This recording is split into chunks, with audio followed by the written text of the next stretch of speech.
एक बार फिर से भागलपुर गोराडीह अगरपुर कोतवाली सड़क ने एक 19 साल के यासीन की जान ले ली है। मैं ऐसा इसलिए कह रहा हूँ कि कल दिन के 12 और 1 बजे के बीच यासीन कोचिंग से पढ़ करके गरोतिया से आ रहा था पिथना, और पीछे से आ रही ट्रकों ने उसे अपने जद में ले लिया और मौके पर गंभीर रूप से उसके सर, पैर और कई शरीर के हिस्से में चोट लगी। डॉक्टर ने उसे निजी सलाह दिया कि आप इसे मायागंज लेके जाइए, लेकिन रात के 2:30 बजे यासीन ने इस दुनिया से रुखसती अपनी ले ली। 19 साल का यासीन विज्ञान संकाय से यानी कि साइंस स्ट्रीम से इंटर का छात्र था और वो भविष्य में एक उच्च क्वालिटी का डॉक्टर बनना चाहता था।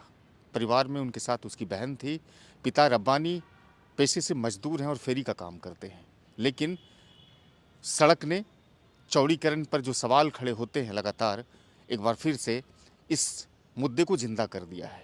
चूँकि सरकार ने चुनाव से ठीक पहले आनन फानन में बड़ी घोषणाएं की थी कि सड़क की मजबूती और चौड़ीकरण के लिए 101 करोड़ रुपए उस पर खर्च किए जाएंगे।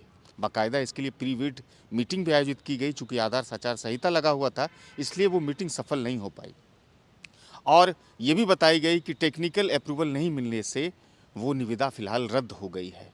अब कब होगा निविदा उस पर और कब निकलेगी, बोली कब लगेगी, ये तो भविष्य की गर्भ में है। लेकिन फिलहाल हादसों का सिलसिला लगातार जारी है गोराडीह, कोतवाली और अगरपुर सड़कों पे। लेकिन एक अदद लोगों की जो मांग है कि उसे चौड़ीकरण किया जाए, मजबूतीकरण किया जाए, ताकि आने वाले समय में किसी भी सड़क दुर्घटना को रोका जा सके। लेकिन यासीन की मौत हो गई है मायागंज अस्पताल में। क्या कुछ कहते हैं स्थानीय लोग और उनके परिजन, इस वीडियो में आप देखिए। आपका? मेरा नाम मोहम्मद इम्तियाज़ आलम है। कहाँ घर है आपका? मेरा घर पिथना है। अच्छा, कल क्या हादसा हुआ था सड़क हादसा में? कल यासीन के साथ जो सड़क हादसा हुआ है, उस सड़क हादसे में यासीन अपने तरफ से कोचिंग से वो अपने घर की तरफ जा रहा था। उसी क्रम में पीछे से एक ट्रक आ रही थी जो अपने चपेट में उसको ले लिया।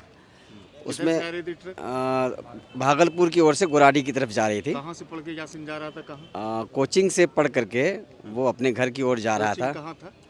गरोतिया में। अच्छा, कैसी उम्र होगी यासीन की? यासीन की उम्र 19 वर्ष है। अच्छा, कौन क्लास में पढ़ता था? वो अभी 12th की तैयारी कर रहा था और अभी 2 तारीख से एग्ज़ाम है उनका, और उस एग्ज़ाम से बेचारा वंचित रह गया। अच्छा, तो गंभीर रूप से जख्मी हुआ? गंभीर रूप से वहाँ पे जख्मी हुआ और ट्रक वालों ने आगे से ठोकर मारा उसको। आगे से या पीछे से? आगे से ठोकर मारा है। आगे से ठोकर मारा, जिसकी वजह से वो आ रही थी? भागलपुर की ओर से आ रही थी ट्रक और गोराडीह की ओर जा रही थी। उसी क्रम में ठोकर मारने की वजह से वो पूरी तरीके से चोटिल हुआ, ज़ख्मी हुआ, जिसमें उसका पैर का जांग का हड्डी और घुटना, ठेवना और सर के पिछले हिस्से में चोट लगा। उसमें कई टाँके भी आए। और फिर जब वहाँ पे निजी क्लिनिक हम लोग लेके गए तो वहाँ से उन्होंने मायागंज के लिए रेफ़र कर दिया। मायागंज लेके आए हम लोग, यहाँ पे इलाज होने के क्रम में उसकी मृत्यु हो गई। कितने बजे मौत हुई होगी लगभग? समथिंग लगभग रात के 2 से 2:30 बजे के आसपास। आप लोगों ने क्या इसकी लिखित शिकायत पुलिस को दी है? हम लोगों ने कल, जिस समय हम लोगों ने हादसा हुआ, ये 12 से 1 के बीच में कल दिन में हादसा हुआ, ये हम लोगों ने प्रशासन को एक आवेदन दिया। कौन से प्रशासन को? गोराडीह थाना को आवेदन दिया हम लोगों ने। गोराडीह प्रशासन वहाँ पे प्लॉट पर आए थे, वो लोग जहाँ पर इस तरह की घटना हुई है, एक्सीडेंट जहाँ पे हुआ है, आए थे हम लोग। वहाँ पे गाड़ी रुकी हुई थी। गाड़ी अभी हम लोगों ने थाने के अंडर में दिया हुआ है। थाना वाला जो है गाड़ी अपना लेके गया यहाँ से ट्रक को। उस क्रम में हम लोगों ने अपनी तरफ से लिखित आवेदन दिया कि ये जो घटना हुई है इसके बारे में आप लोग संज्ञान लें। अच्छा, आप लोग क्या चाहते हैं?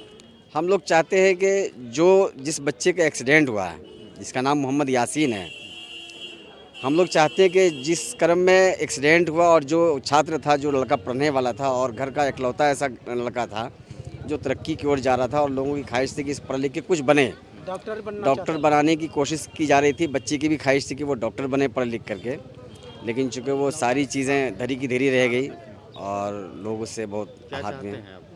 हम लोग ये चाहते हैं कि उनका जो सही मुआवजा है उनको वो मिले, चूँकि गरीब परिवार से, गरीब घर से है और उनके अब्बा हुजूर भी जो है वो बेचारे बहुत गरीब हैं, कपड़ा वपड़ा बेचते हैं।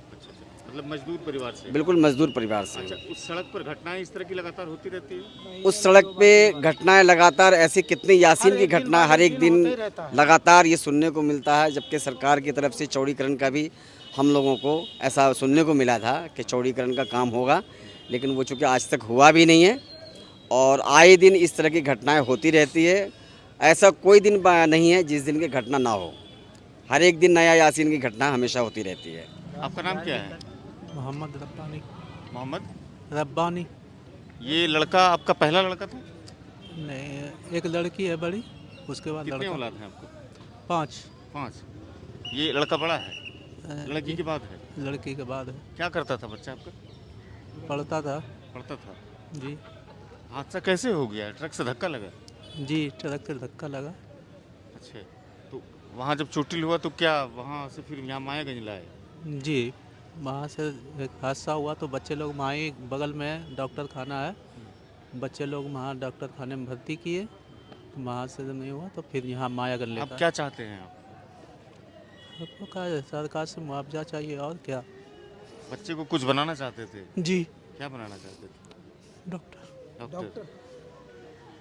19 साल का था? जी।